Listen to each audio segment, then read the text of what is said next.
kawan-kawan karyawan juga diharapkan peka di situ. Jadi pada waktu mereka dimanapun, lalu mereka berkenalan dengan orang-orang yang tipe ini kita jadikan target sasaran. Kita menjadi pribadi yang bisa, orang-orang yang bisa mudah diterima. Sehingga modelnya karyawan Samira ini juga tidak aneh-aneh, pacarannya kan. Ya sepatu ketan, jeans, ya seperti itu. Gampang untuk beradaptasi. Nggak ada, kalau saya merasa ya selama saya pegang itu, nggak ada satupun karyawan nggak berkarakter di Samira. Masing-masing punya keunikan. Dan itu nilai buat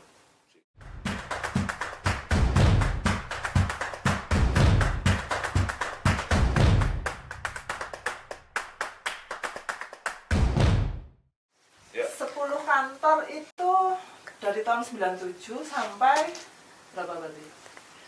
2009. Kok bisa sampai 10 dalam jangka waktu berapa tahun berarti? 12-an ya?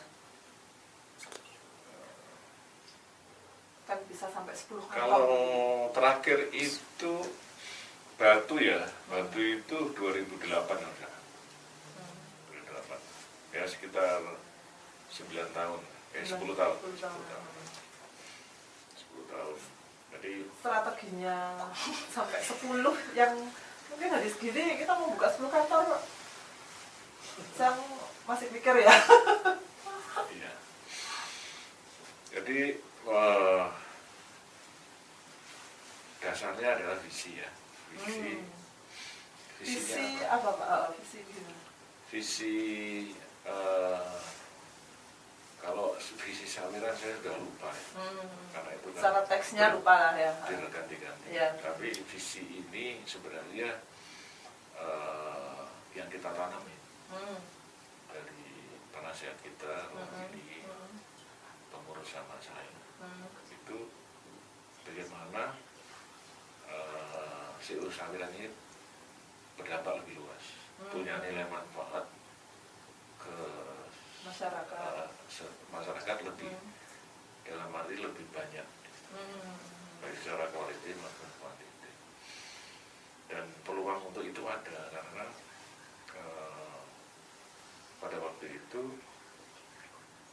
kalau kita baca di daerah-daerah yang daerah-daerah pinggir, itu kita masih ada peluang untuk itu.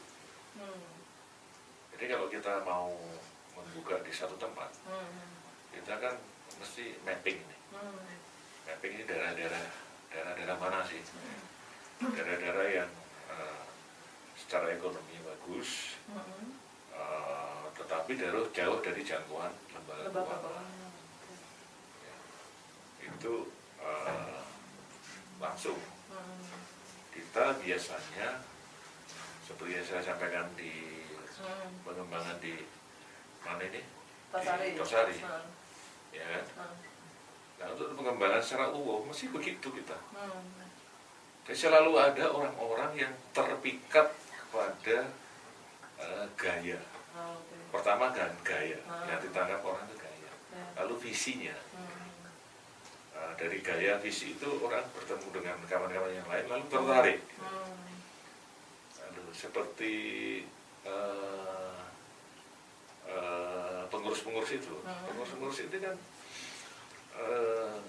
mereka tertarik untuk terlibat. Dan tidak digaji ya? Tidak digaji pada waktu itu.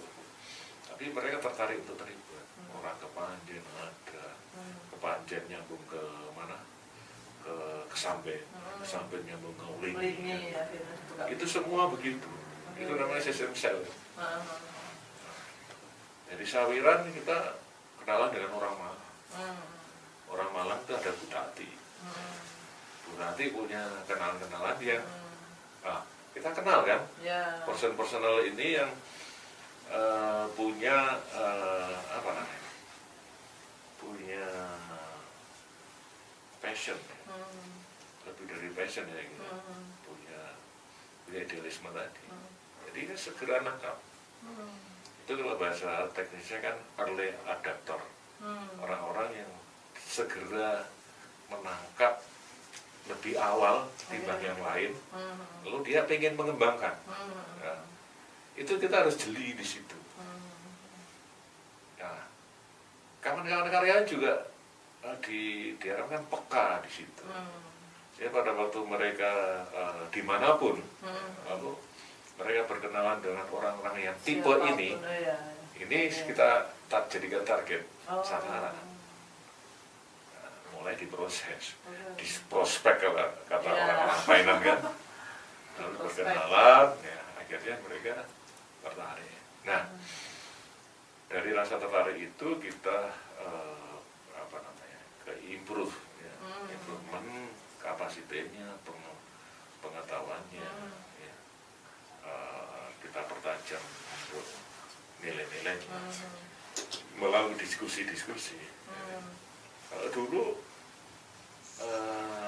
targetnya nggak mesti ini secara secepat kilat, nggak gitu. Justru kita ikuti prosesnya dengan baik.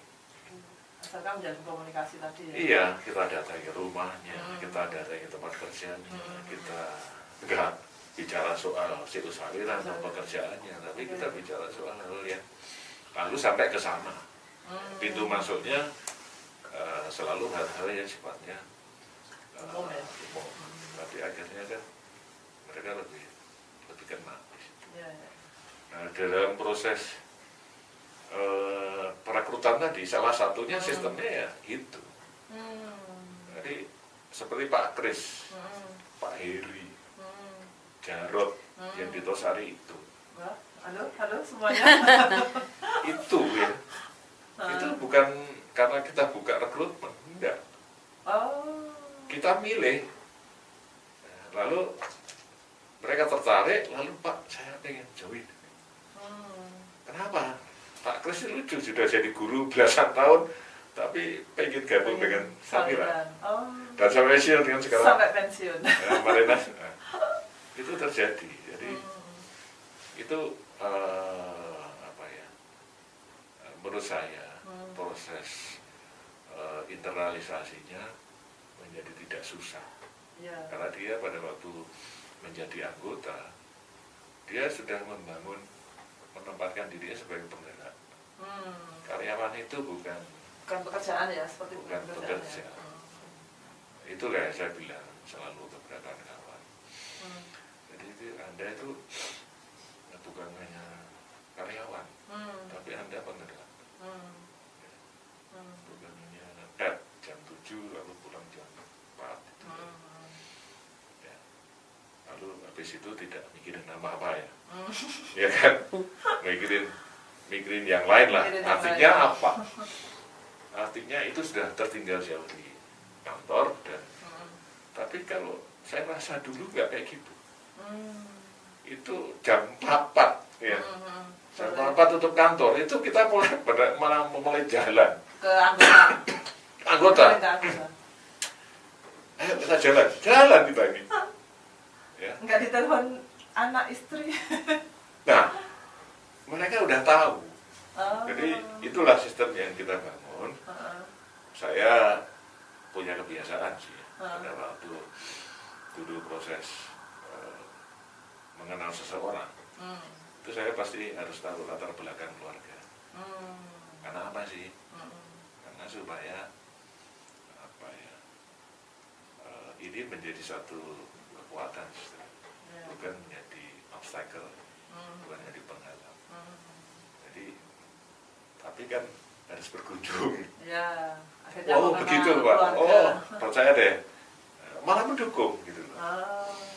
Jadi kalau kita jalan jauh, misalnya ya, pada waktu kita buka Kepanjen, kita ini keluyurannya kemana? Ke Ngajum, ke Samben. Jadi siarnya itu kalau orang bilang nggak sekitar situ aja. Ya, sampai jauh. Tapi untuk melihat potensi-potensi tadi. lingkupnya kita nggak batasi. Memang ibaratnya mencari anggota pun bukan hanya sekedar mencari Pak ya, tetapi memang mencari yang kita mempunyai visi nilai yang sama tadi, sehingga harapannya juga akan mendapatkan orang yang sevisi dan senilai. Dan bukan kita sendiri yang bekerja, tapi karena semua. Karena apa ya? Kalau saya istilahkan itu kalau korporasi itu namanya CSV. Corporate Sharing Value. Nah, C-nya itu ganti kooperasi. Kooperasi Sharing Value. Itu artinya setiap bagian dari core-nya, intinya sampai ke lapisan luarnya itu punya value, menjadi penggerak tadi. Jadi tinggal nanti karyawannya kan memperkuat di situ. Pak, ini sebenarnya malah dibantu ya. Iya. Cari anggotanya juga pasti. Bukan menangkap hal yang tidak jelas tapi terus kita bujuk itu enggak. Masih dia kita soani. Kalau kita di pasar mungkin dia sibuk, enggak terlalu banyak waktu, ada waktu kan Bapak Ibu kalau kali berkunjung ke rumah. Nah, itu kalian yang menarik buat mereka. Senang deh. Tapi kita menjadi pribadi yang bisa, orang-orang yang bisa mudah diterima, sehingga modelnya karyawan Samira ini juga tidak aneh-aneh, pacarannya kan, ya sepatu ketat, jeans, ya seperti itu, gampang untuk beradaptasi. Menarik Sobat Sawiran. Nah, jadi di situ proses rekrutan karyawannya di situ. Cara membangun bisnisnya, istilahnya kan kalau kita CU nih selalu tidak jauh dari kata-kata bisnis sosial itu Pak ya. Di situ kan berarti kan memang bukan hanya bicara bisnis ya, tetapi juga ada sebuah sosial nilai tadi yang membawa akhirnya semua tergerak untuk bersama-sama. Nah, jadi harus dipahami oleh teman-teman karyawan. Saya tapi satu sisi juga meyakinkan. Kerja di Samira itu bukan kita ini tanpa masa depan. Kerja di Samira itu punya masa depan. Karena kita tumbuh bersama lembaga ini. Dan kita tidak main-main urusin. Makanya kita urusin waktu itu kan asuransi. Ada program kepemilikan tanah, rumah. Jangan sampai dia total secara total waktunya, tapi secara finansial ekonomi juga didukung, jangan enggak. Betul. Dan ini harus benar-benar kita pegang, karena gerakan ini kan mensejahterakan. Kalau tadi, jangan sampai kita mensejahterakan orang di dalam tidak sejahtera. Gitu kan. Kok ngenas, Mbak Tati kok tambah kurung kan itu kan. Aduh. Nah, itu harus dibangun secara bisnisnya. Saya kata terkurus ya Pak. Secara bisnisnya. Tetapi terbukti saya punya rumah dari saya Samira. Loh, harus yakin. Harus yakin. Ngapain kita melakukan sesuatu? Dan itu menjadi model sebenarnya kawanan Sawiran itu. Ekonomi tetap baik. Kita itu apa yang kita omongin kan apa yang kita lakuin. Sehingga ketika orang melihat diri kita itu bisa menjadi model. Oh benar berarti. Bukan hanya omong kosong. Bukan hanya omong, tata kelola keuangan pribadi yang baik, keuangan keluarga yang baik kan. Sekolahnya juga bisa sampai kuliah tinggi anaknya. Nah itu kita bangun juga di dalam orang kawan-kawan di Samira, sehingga mereka total dalam hal itu.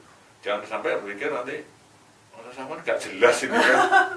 Oh enggak. Jadi koperasi yang guys anak muda ya di sini betul ada mahasiswa Pak ini. Jadi yang anak muda sekarang jangan melihat sebelah mata koperasi Pak ya. Bahwa koperasi sebenarnya kalau nilainya dijalankan benar-benar dijalankan akan bisa sejahtera semua. Iya, itu harus diyakini. Karena bedanya dengan korporasi, dengan koperasi kan sebenarnya kepemilikan ini kan kita, dan hasilnya dari usaha ini kan Dinikmati bersama ya. bersama. Kalau ini bisnisnya tumbuh, maka ekonomi kita juga tumbuh. Jadi pada waktu proses perekrutan model kayak gitu itu biasa kita lakukan. Saya pribadi juga pendekatannya di perusahaan yang terakhir saya bekerja modelnya juga begitu. Malah HRD-nya bilang, oh iya ini konvensional tradisional banget. Tapi ini yang susah kita dapetin. Mungkin nggak pakai tes yang kayak sekarang tuh Pak ya? Tetap dilakukan ya? Iya, pertama kan tetap. Nilai kan tetap. Saya juga bukan sembarangan kan. Ya, kapasitasnya tetap dilihat. Cuma dapetin orang yang nilainya bagus dari universitas yang bagus, itu kan angel, angel. Tapi bagaimana meyakinkan si calon ini bahwa pilihan Anda tidak salah kalau di sini. Ini Anda butuhkan, tapi juga kami butuhkan Anda kan gitu. Jadi, tapi yang terpenting adalah attitude-nya. Attitude itu penting. Jadi, maka saya kadang-kadang nggak pakai cara-cara konvensional. Saya ingat betul namanya Pipit itu. Udah dipanggil kerja di Surabaya, naik di bis terminal. Di terminal, kamu di mana? Ya kalau enggak balik ya kamu minta maaf. Iya. Nah itu Sobat Sawiran yang tadi saya sampaikan, ada sebuah keunikan dari Pak Budini ketika menjadi general manager kami. Termasuk saya, Mbak Pipi tadi di terminal mau berangkat interview di tempat lain, ditelepon Pak ya? Iya. Ditunggu berapa jam Pak? Ya. Sekitar 1-2 jam. Ya 1 jam kalau nggak sampai ya. Ya, ditelepon 1 jam harus sampai. Tapi ya datang ya. Ya datang.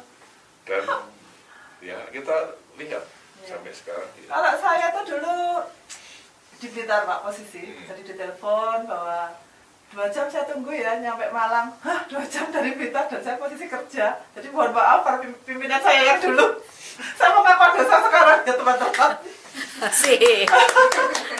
Jadi memang ditelepon 2 jam saya tunggu ya. Terus saya coba nawar, kalau besok gimana? Oh enggak bisa, harus hari ini 2 jam kita tunggu.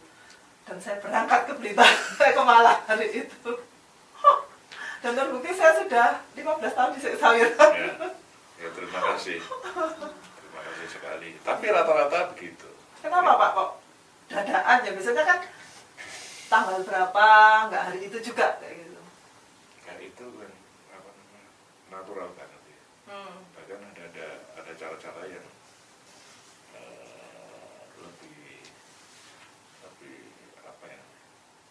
lebih spesial. Jadi saya terinspirasi dengan pada waktu saya kerja dulu di Jakarta sebelum Sawiran. Oh sebelum di Sawiran. Ya, saya dulu staf AFD. Bos saya orang Perancis. Jadi ada 2. Tinggal 2 ini. Setelah sekian banyak tinggal 2. Nah 2 ini sama-sama pintarnya, sama-sama oke-nya lah. Tinggal adu di wawancara. Yang satunya ini sehari sebelumnya tabrakan patah kakinya. Sehingga nggak bisa lanjut. Tapi dia datang juga. Padahal lantainya nggak ada lift itu. Wawancara tetap dilakukan. Tapi itu hanya formalitas. Kamu catat ini yang saya pilih. Selesai. Terbukti integritasnya ya. Jadi itulah. Dari situ justru model-model yang sekarang ini kan ada sebuah psikologi ya. Tapi dari attitude yang langsung kita tangkap di situ. Kita dapat orang-orang yang berkarakter. Nggak ada. Kalau saya merasa ya selama saya pegang itu, nggak ada satupun karyawan nggak berkarakter di Sawiran. Masing-masing punya keunikan. Dan itu nilai buat si Sawiran. Semua. Kalau enggak pun saya percaya sampai dia. Banyak karakter. Apa yang kamu punya dapetin itu? Pasti itu. Yang paling parah ada Pak? Cakno. Pak Cakno.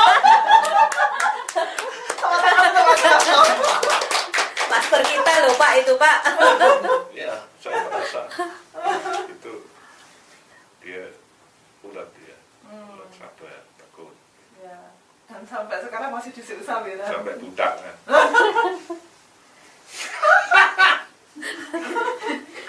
Terbukti Pak. Ternyata di situ kalau kita benar-benar kasih peluang karakter itu tumbuh, ya dengan pendekatan tertentu itu mesti metu keluar. Kalau ada yang nggak keluar ada, terpaksa ya dipotong. Oh ada yang sampai. Yo ada dong. Oh ada ya. Dan kalau kamu di sini pun percuma itu loh, nggak happy kamu. Kalau tepatnya di sana. Gitu. Oke. Ya. Wah, menarik. Banyak dapat ilmu bisnis dapat ya, bagaimana menanamkan nilai, ilmu tentang HRD juga dapat. Jadi yang menarik lagi kalau itu karyawan yang teman-teman baru-baru itu mesti saya ajak kemanapun saya ajak, ya, ke sana, hinap di sana, ya. Yang susah-susah, ya cuma ya, yang susah, kan saya mau susah. Enggak, maksud saya di. Nah, memang awalnya kita dibikin susah kok. Nah. Pengalaman. Jadi ngomongin di podcast ini aja sama Pak Budi. Dulu nggak berani ngomong karena pimpinan saya. Tapi ya itu loh, apa yang susah itu menjadi sesuatu yang menarik. Ya, jadi kalau kita merasakan susah awal itu sebenarnya kan membangun kita gitu ya. Kita... Mbak Yu sudah disusahkan apa sama Pak Budi, Mbak? Aduh banyak. Loh. Saya hanya ngomong di podcast ini. Kesempatan. Iya. Susahnya sih memang tetapi ada memang pembentukan karakter itu ya yang akhirnya dampak itu yang kami rasakan memang kayak gitu. Akhirnya kita bisa berkembang, bisa menjadi sebuah apa ya ada nilai lebih akhirnya memang yang kita rasakan. Ya saya lihat kawan-kawan ini tangguh-tangguh gitu, nggak cengeng. Ngadepin. Saya dulu awal karyawan baru Pak ya, disuruh jalan di daerah Sapi Kerep. Jalan dari rumah ke rumah kayak sales. Jadi jalan sama Mas Heru saat itu yang JNC Usawiran sekarang. Jalan berdua. Ya dari rumah ke rumah itu yang kita lakukan. Jadi istilahnya di sini kan memang kita semua diajari ya mulai dasar gitu. Misalnya Pak Heru sekarang yang jadi JM sekarang itu bukan juga langsung menjadi sebuah bukan jadi seorang JM tiba-tiba gitu, tapi juga melalui proses pendidikan yang memang dulu kami rasakan kayak gitu. Malu enggak gitu kan? Ya, itu tantangannya. Bagaimana rasanya ketika kita selesai? Gimana rasamu ketemu orang baru, ditolak orang baru, rasanya bagaimana? Ketemu temen, kerjamu cuma gini aja kan? Nah, ketemu temen, pasti ada rasa malu dan sebagainya pasti ada. Sampai ada kawan kita itu ya, yang merasa mendapatkan tawaran di Tempat, iya, betul. Tapi dia nolak. Apa bisa saya dengan kondisi kerja seperti itu, sehappy di Samina? Beda. Ya kan? Betul. Ada. Menarik memang. Ya terbukti yang lama-lama masih bertahan semua. Ya semoga yang baru juga gitulah. Ya, yang baru juga banyak yang bertahan. Tapi itu kembali kita yang di pimpinan memang harus juga menjalani itu. Ya, semua. Jadi ayo, kalau saya bilang ayo kita jalan. Bukan kamu sana enggak. Saya di meja aja enggak. Ya, apa yang saya sampaikan itu yang saya kerjakan. Ya. Apa yang saya transfer. Itu yang sudah saya lakoni. Ya. Ada cerita seru nggak Pak menarik pas pelayanan atau ke anggota yang masih teringat sampai sekarang? Yang berkesan. Ya, yang paling seru kan kalau kita nagih ya. Wais. Tetap ada penagihan ya. Bagaimana orang nagih itu kita bareng-bareng. Kita nagih. Itu sampai yang tersulit ya. Yang paling sulit. Di situ kita nagih. Kalau kita bareng-bareng itu bingung orangnya kan. Bareng itu berapa orang Pak? Ya bisa 5 sampai 6 orang. 5 orang. Kita hanya sowan Pak di sini kan itu. Baik-baik.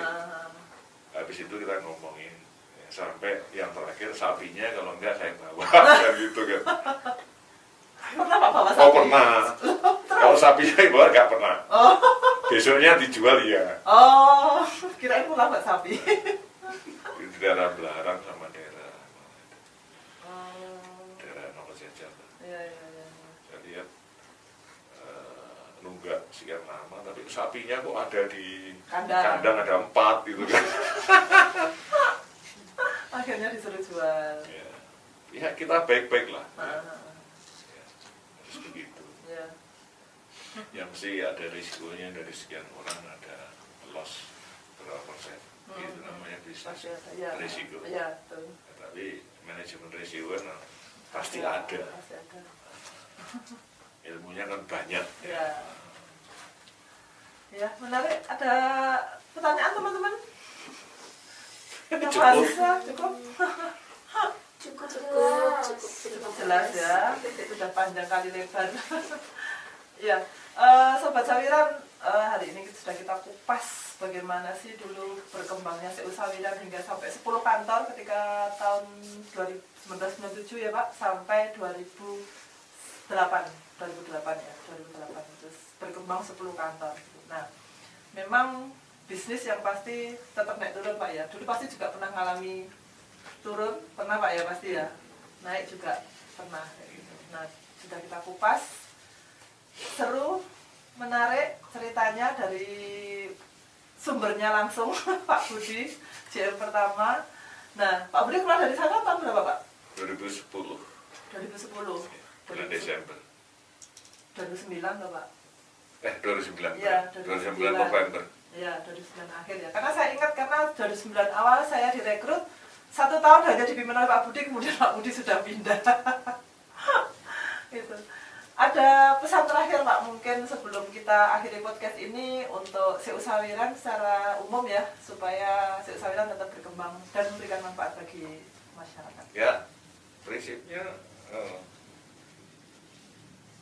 masa depan bisnis ini menjanjikan.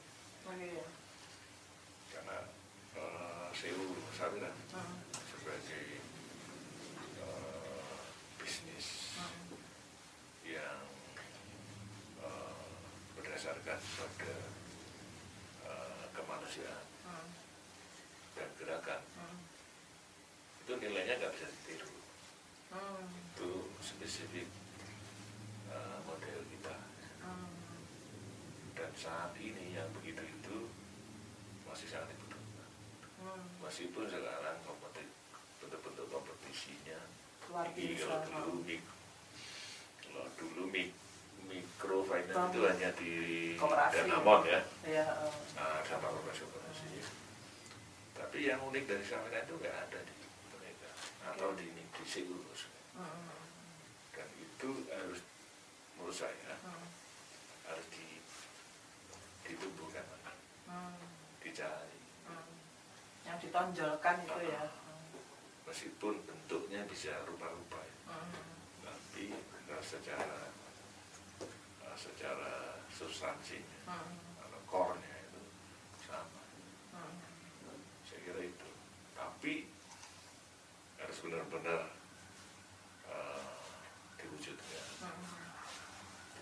dalam kegiatan-kegiatan yang sifatnya ya bagus sih, tapi kalau nggak dieksekusikan ya namanya sama saja, nggak bergerak gitu. Ya. Itu yang harus, keberanian itu harus diwujudkan. Itu aja, yakin bahwa ini masih tumbuh dan punya harapan yang besar. Masih menjanjikan. Masih. Ya, baik Sobat Sawiran, sudah kita kupas ya ini tadi bersama Pak Budi, JM pertama CU Sawiran, untuk bagaimana menjadikan Sawiran ini yang menjadi sebuah bisnis yang menjanjikan. Gitu Pak ya? Ya. Tidak hanya menjanjikan dalam sesi profit secara uang, tetapi untuk kesejahteraan semua anggota ataupun masyarakat.